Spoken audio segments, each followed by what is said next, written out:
आपको बता दें, आज तक संवाददाता अरविंद ओझा लगातार ग्राउंड जीरो पर बने हुए हैं और बता रहे हैं कि कैसे गांव वालों ने कैंपस के अंदर घुसकर रिजॉर्ट के एक हिस्से में आग लगा दी।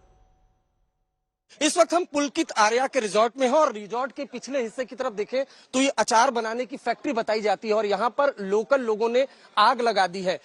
लोगों का काफी ज्यादा गुस्सा फूटा है इस हत्याकांड के बाद, आपको बताऊं, और घने जंगलों के बीच ये रिजॉर्ट बना हुआ है और लगातार आरोप लग रहे हैं कि इस रिजॉर्ट में गैर कानूनी काम हो रहा था। अगर आप देखें तो धुआं और धुएं का गुबार आपको निकलता हुआ दिखाई दे रहा होगा।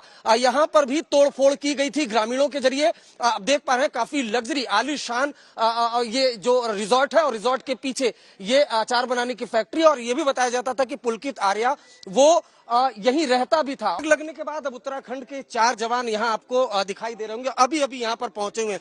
बड़ा सवाल पुलिस पर भी है क्योंकि जिस तरह से अंकिता भंडारी ने चैट में ये बताया था कि रिजॉर्ट में उसके साथ किस तरह से बदसलूकी हो रही थी, और खुद उत्तराखंड के जो डीजीपी हैं वो ये कहते हैं कि रिजॉर्ट में गैर कानूनी काम हो रहा था। तो ऐसे में अगर इस रिजॉर्ट पर सवाल उठ रहा है और हत्याकांड का खुलासा हुआ है तो क्या यहाँ पुलिस की मौजूदगी नहीं होनी चाहिए थी? रिजॉर्ट में एक पुलिसकर्मी, जब आज तक की टीम पहुंची, एक पुलिसकर्मी दिखाई नहीं दे रहा था। चूंकि अब यहाँ पर आग लगा दी गई है तो आप देख पा रहे हैं उत्तराखंड पुलिस के जो कर्मचारी हैं वो यहाँ पर पहुंचे हुए हैं। कांच के शीशे में भी तोड़फोड़ की गई है और ये जो अचार बनाने की फैक्ट्री थी आपको दिखा रहे हैं, इसी में आग लगा दी गई है। धुएं का गुबार जो है वो आपको दिखाई दे रहा होगा। अब जब चूंकि आग लग गई, पुलिस को जानकारी मिली तो पुलिस यहां पर पहुंची, और आपको बताऊं रिजॉर्ट में एक भी पुलिसकर्मी नहीं। यहां कई तरह के एविडेंस हो सकते हैं। बुलडोजर चलाया गया यहां पर।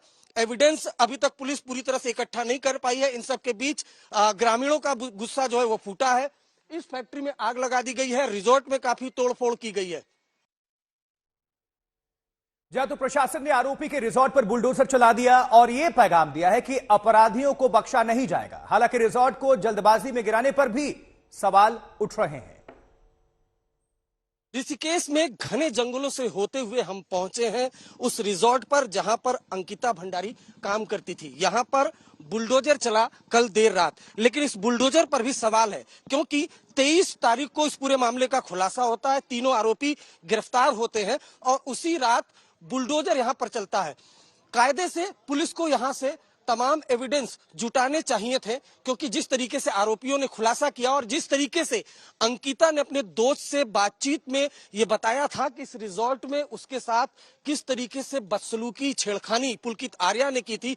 इसके अलावा जो उत्तराखंड के डीजीपी हैं वो ये कह रहे हैं कि रिजॉर्ट में गैर कानूनी काम होता था जिसका विरोध कहीं ना कहीं अंकिता ने किया और शायद वही विरोध उसको भारी पड़ गया। तो यहाँ तमाम जो एविडेंस है वो जुटाए जाने थे कायदे से, लेकिन चूंकि काफी दबाव बढ़ रहा था और लोगों का विरोध बढ़ रहा था, शायद इसी वजह से जल्दबाजी में उत्तराखंड सरकार ने यहाँ पर बुलडोजर चलाया। आप देख पा रहे हैं जो तमाम सामान है रिजॉर्ट के अंदर वो बिखरा पड़ा हुआ है।